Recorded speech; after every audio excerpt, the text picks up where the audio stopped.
Ontem eu falei aqui sobre minhas principais divergências contigo, que tem a ver com os episódios recentes de aparente ridicularização e tom de deboche a uma empreendedora que vendia cursos para vender pudins e o doxy feito a uma pessoa que disse, abre aspas, o Renan Santos é um fracasso político. Até o Luciano Huck já teve 2% das intenções de voto em pesquisa, e isso não quer dizer nada. Um sujeito sem família, sem legado, com uma voz fina que não intimida ninguém. Quem disse isso aí? Marcado foi uma mulher, né? Enfim. Um sujeito sem família, sem legado, com voz fina que não intimida ninguém, marcado por instabilidade, cheio de falas problemáticas sobre mulheres.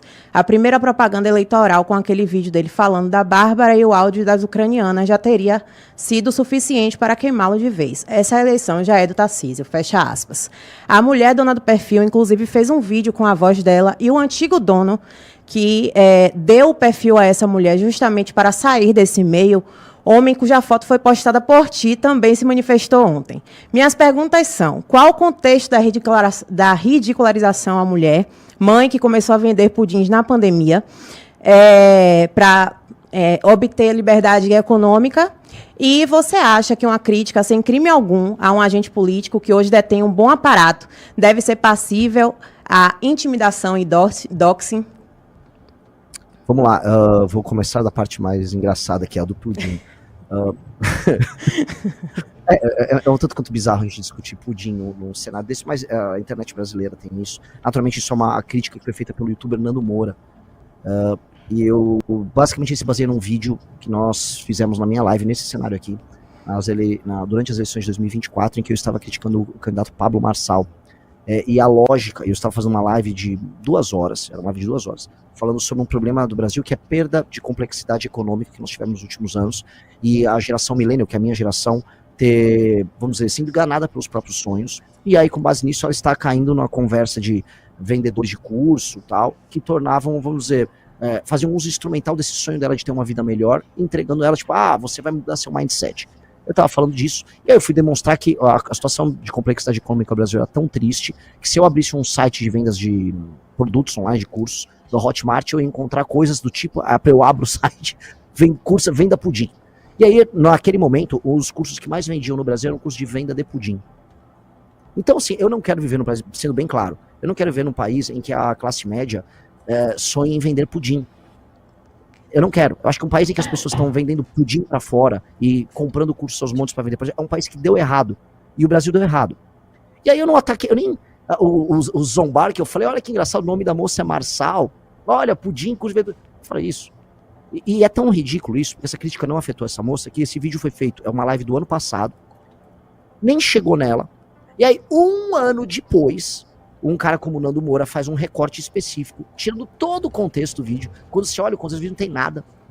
E aí fala, olha, este cara está atacando uma produtora de pudim. E aí chegou nela, né, porque houve um ataque. Tanto que é tão inócuo e tão ridículo o ataque, porque quando ele estava contextualizado não é um ataque, que eles tiram ali do contexto. E ficou o Nando Moura, que é um cara maluco e que vive de destruir a esperança dos outros para poder ver recurso de como ir embora do Brasil. Ele fez esse ataque. Então, essa história é no mínimo ridícula, né? E eu mantenho minha posição. Eu acho que um país em que as pessoas vão precisar comprar curso de pudim ou como fazer bolo de pote para vender para fora, é um país que dá errado. É o país que o Jerônimo quer ir na Bahia. É o país das pessoas permanentemente dependendo, 1, do Estado, e 2, quando for fazer o empreendedorismo, é um microempreendedorismo caseiro, velho.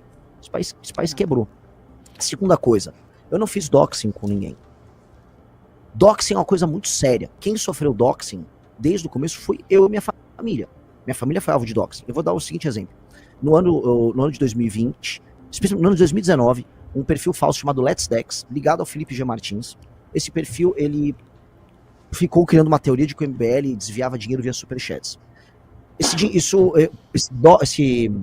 Essa thread foi utilizada por um promotor bolsonarista para fazer um inquérito maluco para prender membros do MBL e prender pessoas que não tinham nada a ver com o MBL. 2 pessoas foram presas ali. Ali, no ato da instalação do inquérito, eles utilizaram das prerrogativas do Ministério Público para pegar todos os dados, endereço, movimentação bancária, tudo isso foi pego pelo Ministério Público. Então, logo o Ministério Público fez uma operação com a Polícia Civil em São Paulo, completamente legal no ano de 2020, Eles abriram esses dados e deixaram disponíveis para todo mundo.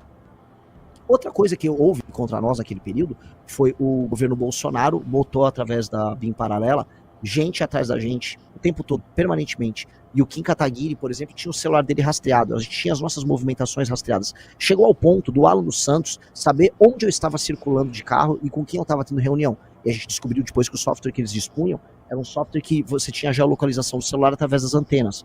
Isso já está público, já vazaram os nomes.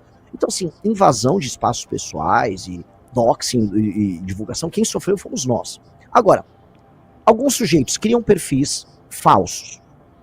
Esses perfis falsos eram os perfis que eles usavam no nome deles. Eles usavam com o mesmo nome, os nomes eram públicos, as fotos deles estavam lá, tudo é absolutamente público. Aí esses sujeitos querem mentir, fazer cancelamento, né? Deram a entender que a Amanda que veio aqui, um desses perfis, que ela era prostituta. Outro quis falar que eu me cancelar falando que o Emílio do Pânico, que eu falei do câncer dele, não sei o quê. Ou seja, são grupos organizados, orquestrados para mentir. Grupos estão mentindo. Não é que eu hackeei, nada. Literalmente, os dados deles estavam públicos no perfil. Você fala, não, é uma mulher, não é uma mulher, é um homem, chama Pedro. É um homem que chama Pedro, é o dono do perfil. O nome dele é Margarete Meloni. Né, brincando de Margaret Thatcher com a Giorgia Meloni, e a foto é uma Meloni argentina, porque o sujeito, inclusive, mora na Argentina. Eu não vou permitir que ataquem os meus e se escondam com uma fotinho falsa e que não disponham, vamos dizer, do risco que a política impõe de, durante o cometimento de crime, você ser alvo, por exemplo, de uma ação. Eu não vou permitir. Essa não é a coisa mais liberal do mundo? Que seja. Para mim é a coisa que um homem faz com os seus. Um amigo faz para com uma amiga. Doxing eu acho uma coisa muito baixa. Doxing eu não faço. Eu fui vítima de doxing, eu sei o que é ser vítima de doxing. Eu sei que é ter gente pegando teu endereço, indo na porta da casa dos teus pais, xingar seus pais, como aconteceu. Agora, o cara vai xingar a Amanda e quer criar uma fotinho falsa e quer falar que a minha amiga é prostituta. Ué, tem que ser homem, tem que botar a cara ali. Gostou desse corte? Por favor, se inscreva, deixe o like e comente.